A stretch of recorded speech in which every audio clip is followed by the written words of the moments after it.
There's this really cool poem that I enjoy, and it's in Arabic, and allow me to translate parts of it for you. So the poet, he says, "An-nafsu," you're inside you. "Tajza'u an takuna faqiratan." It hates the fact that you might not get everything you want, everything you desire, or that you experience poverty. "Wal-faqru khayrun min ghinan yutghiha."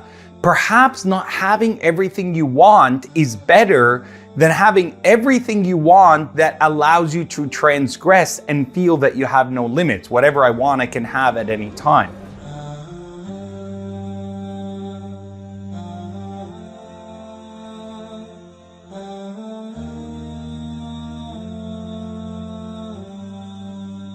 He goes on to say, وَغِنَى النُّفُوسِ هُوَ الْكَفَاء.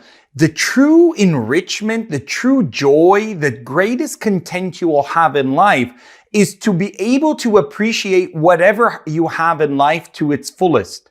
فَإِنْ أَبَتْ, if you can't train yourself to be appreciative of the large and the small, فَجَمِيعُ مَا لِلدُّنْيَا لَا يَكْفِيهَا, then everything in this world, if it was given to you, you still are going to want more. هي القناعة فالزمها. Learn to find peace with all conditions inside yourself. You will feel like a king. لو لم تكن إلا راحة البال والبدن. Even if your kingdom is just that you have a good night's sleep and a good rest and a happy environment around you. What's the meaning of that poem? Well, it means to me a certain number of things. And I hope it's something that you can kind of reflect on whether you're young or old.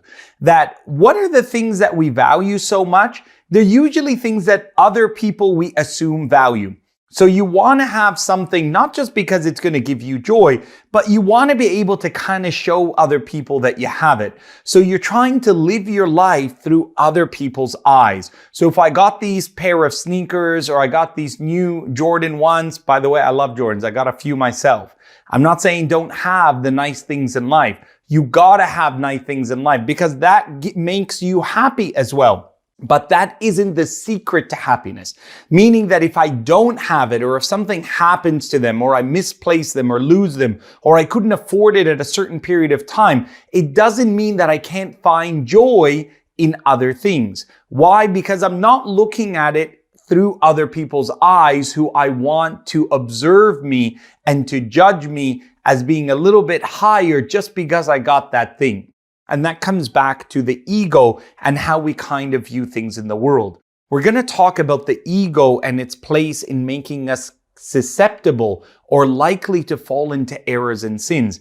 Ego is that inside feeling that you have where you may feel jealousy. You may feel pride. How dare they say that about me? You may feel levels of anger, levels of hostility, where you may feel that other people are judging you or other people are looking at you in a way that you don't feel is right.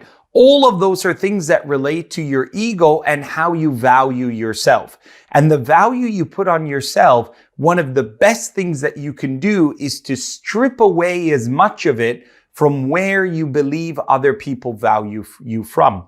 And in fact, you will see a lot of social media. For example, Instagram now, you'll notice that they took off the likes. Before, when somebody liked your photo, it'll say how many likes. And people were doing crazy things to get more and more likes, which really wasn't good for their health, really wasn't good for their mental health and their ability to judge right and wrong. So Instagram and Facebook, they took that away because they knew it's self-destructive. Why? It's making you feel happy, not because of what you're doing, but what you experience from other people.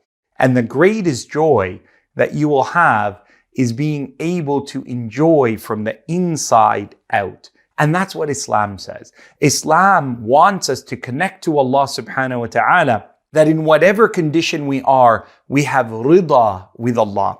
In the next session, I'm going to speak to you about being content with Allah, content with Islam, and content with our Nabi Muhammad sallallahu alayhi wasallam as our messenger.